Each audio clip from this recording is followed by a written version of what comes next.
Memo akwaba de ba GCN page so medin e de adwoa searching. Ora Sylvester oka NDC communication team members no ho e wo Ashanti region. Na ode ensem bi atodwa ne ensem a okan na ne say Ghana ni bebia a unkwa ho ehia no make sure say eye COVID-19 protocols no ubedi so ubehye nose masks na we use hand sanitizer because your life is in your own hands. Say odi wani eto his excellency Nana Addo Dankwa Akufo-Addo ne so a ubedi udokunhunu because Nana Addo onye nadwen say oboa Ghana man na yakon e de etia yare COVID-19 no na Nana Addo eye hypocrite na asem no emu enchiremu ni Ora Sylvester kire say ye nyina enim eye last year 2020 yare bonsam kodiewo COVID-19 a ebeyi niti ewo wiase afa na nyina ama na niama bibia aye basai yegu so ekonsa na 2020 na ese Ghana yeto aba na 7th December enye 7th December kra ye 6 December mu aye ba na Ghana for peniful politicians no omo started say omo eyo omo campaign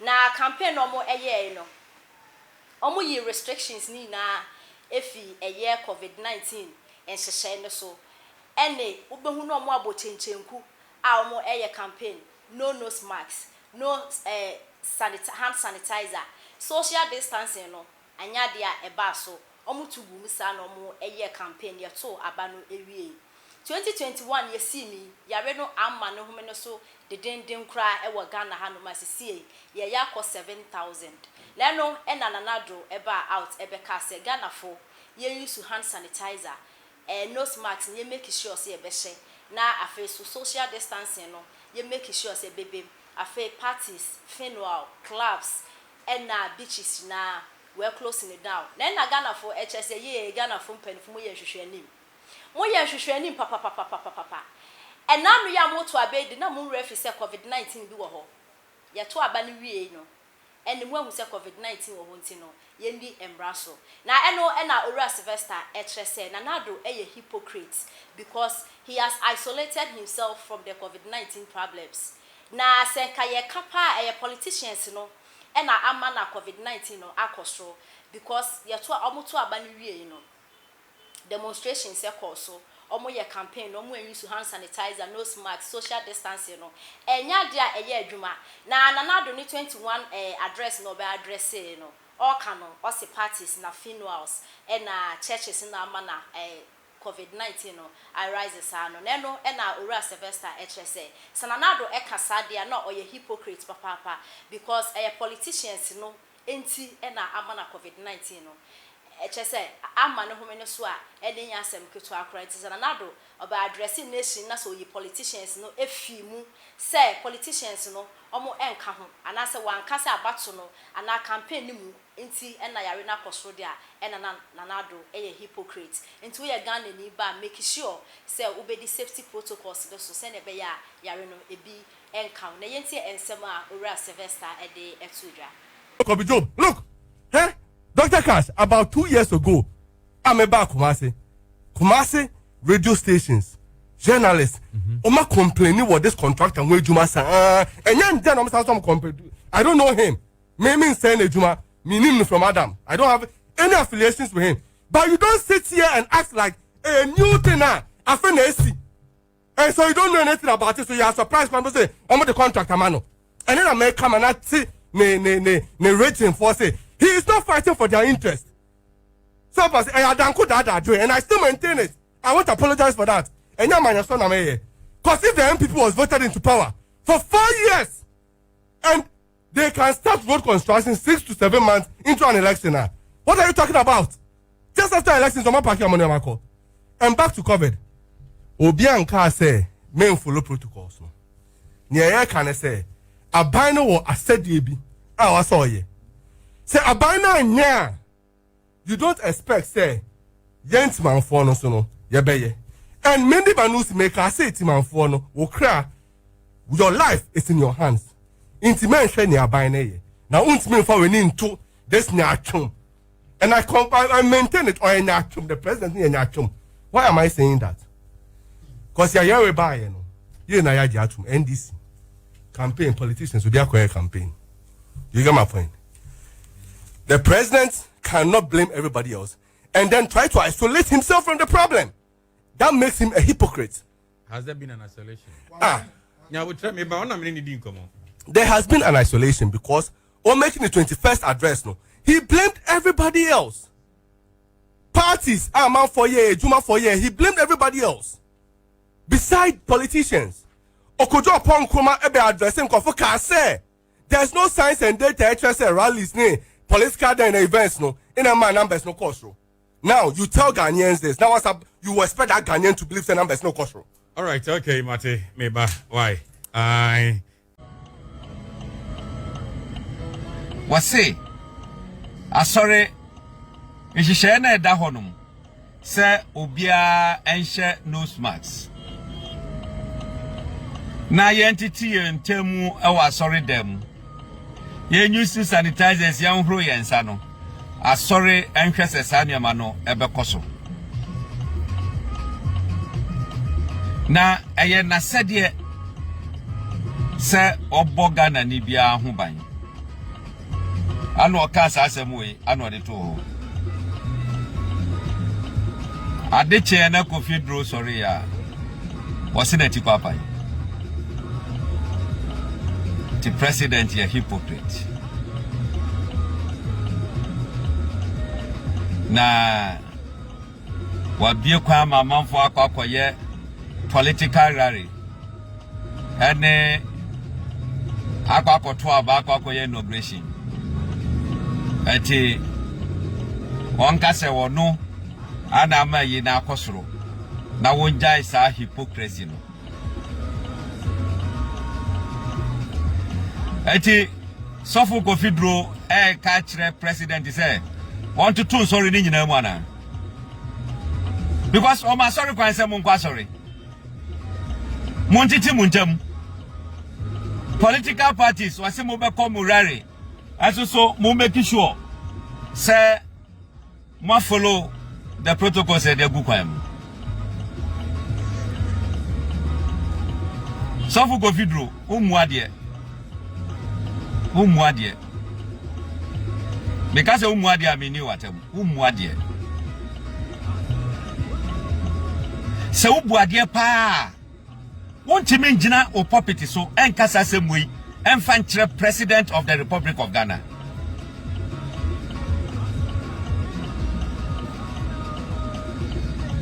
what your disappointment to your can say we suffer now would you know I'm telling you what your disappointment to mo suffer now would you know what you correct because suffer be any one more you correct obekasa semwe me kwa sorry wa Perez yeho suffer ma won to nyomumpo edu correction obi akwakoye ayi se okwakosa na akwakoye nyama bi o honom onye sa ati obi anante boko no de correction akwakotum na akwakotrance liha ya shishe enkonya no to certain number e broswa wo ye den onya ba bi ntra adinti ade ye ko two services our parents dom na yakobia sofu make sure say obekasa about the COVID protocols omude egu kwan mu say Ghana for ye ni so eno ne yakase dipa no oye nyame sofo oye nyame duma president kase bia sofo agiansare ebe kaka nsorima the president kan no mumienhwe na ye ndi so ene ne kai ka ho na wo Sofu Kofi Duro die wo kwakọ show with Moses awo wa sorry for enim say wo ye be ma si obi a wo Ghana so me ka jo say the Nyankopon say Akufo-Addo ene ye president of the republic ka ho be hye papa ka ho be hye o ekoye ye nuanom na wo power ka wo anka obenu ho wo ka jo say ye MPP for no ya miso ye munti no Nyama bi oho no ma yenye. Nyama bi oho no ma yenye. Se abema ya no atra sofo no yenye. Eno a me ka kire o se wo sofo die na wo di no. Questionable. So now Timothyam, I'm telling you ni e kai ka ho. Sofo ye ga de se Covidro. Se wo tie mi a anytime bia wo be hwe sa video we. Be Matthew 5:22 ne kan. Ne fatu to preaching a eya na wo preaching wo say wo sofo no wo be ko he mi ana. Aya yes ane ka de. Me ka kire wo ene. Say wo de kan Matthew 5:22. Ne hwa asem a wa twere wo ho. Ne fatu to preaching ho. Wo gina pulpit so one preaching 1 hour. Na wase kwasia to sa abeye ne wo ho no. Ne hwe se wo be ko heaven a. Wo mu ade, wo yesofo ba wo mu ade. Nokre eye ba kope. Nokre eye ba kope wo ka wawie, wo mu ade. Se wo bu ade a ka wo nka sansam funwe emfa president. Even Jesus Christ. The same for no call in chain. Say, hey, you see entry tax so. Was this can kita mo no famra na menhwe. Kwanchi na da so, what kaye, was se momfa aban de ma aban na momfa nyame de so ma nyame. Wani nso ade, so fu go biodro. Wani nso ade. Na nadu danko kufuado, wanyi cheun bebre. Wonim nyansa cheun. Na adwene mu dosen. Ati hwe so nefa ndidie efa dai nefa ma no we asofu ndidie etu beti makaseti president now go free but obi kaseti out there we say nyame nipa. What do you mean? President no no oye abuwa nipa me say as it says Sunday ujina wa sorry them na wo retract na wo pa president chawo. And yes, sir, you will not rest on this issue. I'm telling you. You will not rest. I mean, after Sunday, 1 year, I am going to organize a press conference, call on the authorities in this country to call you to order. To call you to order. The Christian Council, Pentecostal Council, Bishop Conference in the Kawina, they need to call you to order. Sabi, in some phone, I'll get the president. You know. What did you do? Na president, now we're going to call you this country ever called him. No, we're going to call this country before so called him. To one mobile phone microphone, I can some phone at the channel. What do you mean? Okay? Me say, what they won't penny to one Sunday. O pulpit no so na no kachre wa sorry mase sasem na wo kan ya wo use the word hypocrisy ka say president ya hypocrite no wan kadiye watwe asan that's why there is a party so go video you know be yam. I'm telling you you know be yam papa e wo kromase na and now make a video we. My na nkrofo a afrefre me. I can't send be bre ICC e de akere me. Sabe. Anya nunti ana me video no.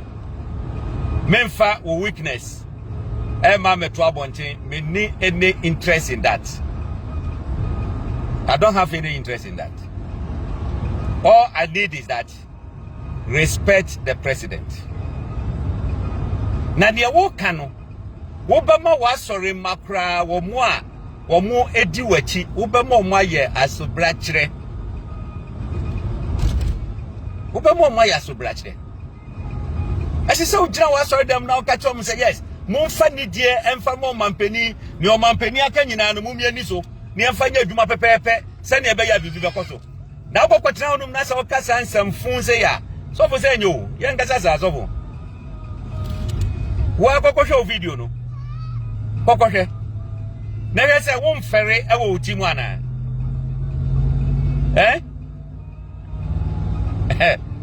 She. Omo de Christo Zumba wi asegura no. Omo ntime nyasa de no omu gromo. Love go video, you should understand that. Omo de Christo Zumba wi ase no. I be bedru Ghana say ayensu anya bi sum no. They can't do this.